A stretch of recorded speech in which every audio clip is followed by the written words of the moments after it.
संसार रूपी महासागर में प्रत्येक जीव और निर्जीव जन्म और मरण के बंधन से बंधा है। अपनी जीवन यात्रा के अंत में वह खुद को प्रकृति के हवाले कर देता है। यह संपूर्ण जीवन चक्र संसार के हित के लिए ही होता है। हमारे वेद और पुराणों में ऋषि मुनियों ने यह दर्शन दिया है। निर्जीव वस्तुओं के संदर्भ में इस जन्म मरण के चक्र को रिसाइकलिंग भी कहा जा सकता है। गुजरात में अलंग और सोसिया के क्षेत्र में इसी विचार को अपनाया गया है। भारत में लगभग 7,500 किलोमीटर लंबा समुद्र तट है। यहाँ 12 बड़े और 204 छोटे या माइनर बंदरगाह है।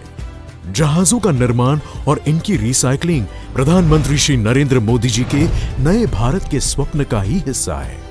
प्रधानमंत्री श्री नरेंद्र मोदी के नेतृत्व में बंदरगाहों का कायाकल्प किया जा रहा है और इसका देश की अर्थव्यवस्था पर सीधा प्रभाव पड़ रहा है। सातों महासागरों में लाखों मीलों के सफर में समुद्री लहरों की छाती पर इठलाते हुए विशालकाय जहाज अपनी अंतिम यात्रा में अलंग पहुंचते हैं। यहां उनको एक नया ही रूप दे दिया जाता है जो उनके लिए एक नवजीवन जैसा होता है। इसे अलंग के निवासियों की उमंग कहें या उनकी कर्मठता कहें या गुजरातियों की व्यापारिक विशिष्टता कहें, यहां एक जहाज से कई प्रकार की वस्तुओं का आरंभ होता है।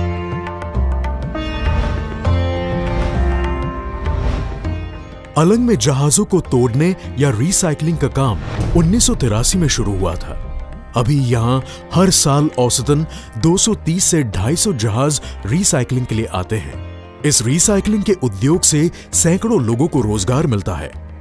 न सिर्फ गुजरात बल्कि झारखंड, बिहार और उड़ीसा जैसे राज्यों से लोग रोजगार की तलाश में अलंग आते हैं। यहां आने वाले जहाजों का लगभग 95% भाग किसी न किसी रूप में दोबारा प्रयोग में आता है।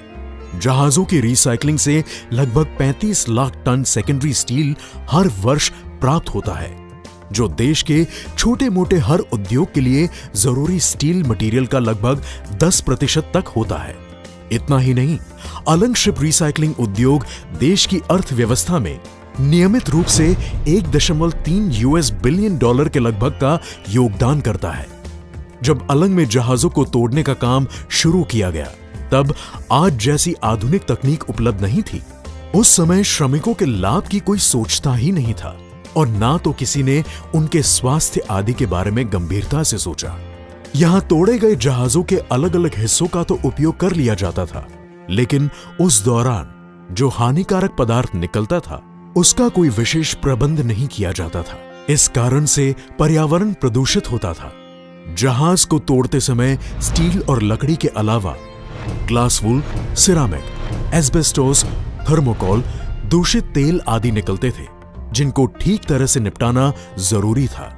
लेकिन धीरे धीरे इस क्षेत्र में पर्यावरण के प्रति लोग जागरूक हुए और प्रदूषण पैदा करने वाले पदार्थों को ठीक से निपटने के प्रबंध किए गए। जहाजों को रिसाइकलिंग उद्योग में होने वाले प्रदूषण के खतरे से बचने के लिए इंटरनेशनल मैरीटाइम ऑर्गेनाइजेशन IMO ने वर्ष 2009 में जहाजों के सुरक्षित और पर्यावरण की दृष्टि से मजबूत रिसाइकलिंग के लिए एक कन्वेंशन को अपनाया, जिसे Hong Kong international convention for safe and environmentally sound recycling of ships कहा जाता है। इस कन्वेंशन का उद्देश्य यह है कि जहाजों को रिसाइकिल करते समय श्रमिक सुरक्षित रहे और पर्यावरण को भी कोई नुकसान ना हो। प्रधानमंत्री श्री नरेंद्र मोदी जी के नेतृत्व में भारत सरकार ने एक क्रांतिकारी कदम उठाया है। पोर्ट परिवहन मंत्री श्री मनसुख मांडविया जी के सतत प्रयत्नों से भारत इस कन्वेंशन को अपनाने वाला 15वां देश बन गया है।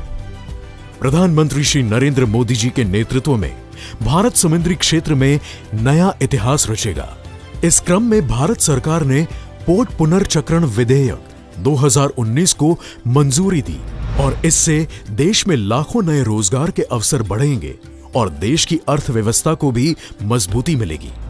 इसके कारण जहाजों को रिसाइकिल करने के उद्योग से पर्यावरण को बिना कोई नुकसान पहुंचाए अर्थव्यवस्था को काफी लाभ होगा और देश इस उद्योग में विश्व में पहले नंबर पर रहेगा।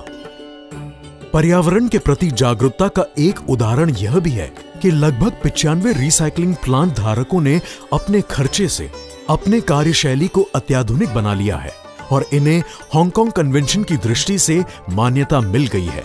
अन्य 14 प्लांट धारक भी इसकी ओर अग्रसर है।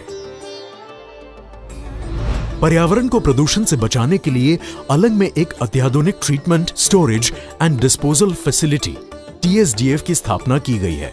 यहाँ शिप रिसाइकलिंग प्लांटों से आने वाले हानिकारक पदार्थ जैसे ग्लासवुड, एस्बेस्टोस और सिरामिक को लैंडफिल स्थान पर दबाया जाता है।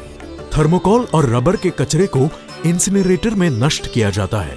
प्रदूषित तेल को एफ्लुएंट ट्रीटमेंट प्लांट में भेजा जाता है, जहां तेल और पानी को अलग करके उसे नष्ट किया जाता है। इस प्रकार अलग अलग तरह से कचरे को उसकी श्रेणी के हिसाब से निपटाया जाता है। यह अत्याधुनिक प्लांट 2005 में स्थापित किया गया था। इसके प्रयोग से जहाजों को रिसाइकलिंग करने के दौरान मिलने वाला हानिकारक पदार्थ पर्यावरण को नुकसान पहुंचाए बिना नष्ट किया जाता है। अलंग में गुजरात मैरीटाइम बोर्ड के अंतर्गत एक प्रशिक्षण केंद्र भी कार्यरत है। जिस व्यक्ति के पास इस ट्रेनिंग सेंटर का प्रमाण पत्र नहीं होता, वह अलंग में काम नहीं कर सकता। सर्वागीण अर्थात कॉम्प्रिहेंसिव ट्रेनिंग कोर्स 12 दिन का होता है। गैस कटर प्रशिक्षण 2 दिन का होता है। हर श्रमिक को हर 2 साल बाद 3 दिन का रिफ्रेशर प्रशिक्षण दिया जाता है। इसके जरिए श्रमिकों को अपनी जानकारी को अपडेट करने और नई तकनीक सीखने का अवसर मिलता है। प्रशिक्षण केंद्र में श्रमिकों के अलावा मुकादम, मैनेजर, सेफ्टी अधिकारी और सुपरवाइजर को भी उद्योग की जरूरत के अनुसार 1 दिन का सेमिनार आयोजित करके ट्रेनिंग दी जाती है। यहाँ श्रमिकों के प्रशिक्षण के साथ साथ उनके कल्याण के कार्य भी किए जाते हैं। यहाँ श्रमिकों के बालकों के लिए 2 स्कूल भी चलाए जाते हैं। श्रमिकों के रहने के इंतजाम को भी बड़ी गंभीरता के साथ लिया गया है। कोई समय था जब श्रमिकों के रहने के लिए कोई ढंग की व्यवस्था नहीं थी। वह झुग्गी झोपड़ियों में रहते थे। अब यहाँ श्रमिकों को रहने के लिए कॉलोनी तैयार की गई है। इस कार्य पर लगभग 25 करोड़ रुपए खर्च किए गए हैं। GMB, उद्योग संगठन आदि के सामूहिक प्रयास से श्रमिकों को आधुनिक आवास सुविधा दी गई है। यहाँ काम करने वाले हर श्रमिक का स्वास्थ्य बीमा होता है। हर एक का बैंक अकाउंट है जिसमें उनकी पगार दी जाती है और उनकी भविष्य निधि जमा की जाती है। अलंग में 2 अत्याधुनिक अस्पताल भी बनाए गए हैं। रेड क्रॉस द्वारा संचालित इन अस्पतालों में 24 घंटे सुविधा मिलती है। यहाँ हर रोज 150 से 200 मरीजों का इलाज होता है। यहाँ हड्डियों, स्त्री रोग, त्वचा के रोग, दांतों के रोग से लेकर हर एक प्रकार के सर्जन की सुविधा उपलब्ध है। सरकार ने यहाँ मोबाइल क्लिनिक भी बनाए हैं। इन मोबाइल क्लिनिकों में इलाज भी किया जाता है और जांच भी की जाती है। पोर्ट पुनर्चक्रणम विधेयक के पारित होने के बाद अलंग में और जहां जहां भी जहाजों की रिसाइकलिंग होती है, वहां विकास के नए द्वार खुलेंगे। माननीय प्रधानमंत्री श्री नरेंद्र मोदी जी के सतत प्रयत्नों से अलंग के श्रमिकों को नया जीवन और स्वाभिमान मिला है।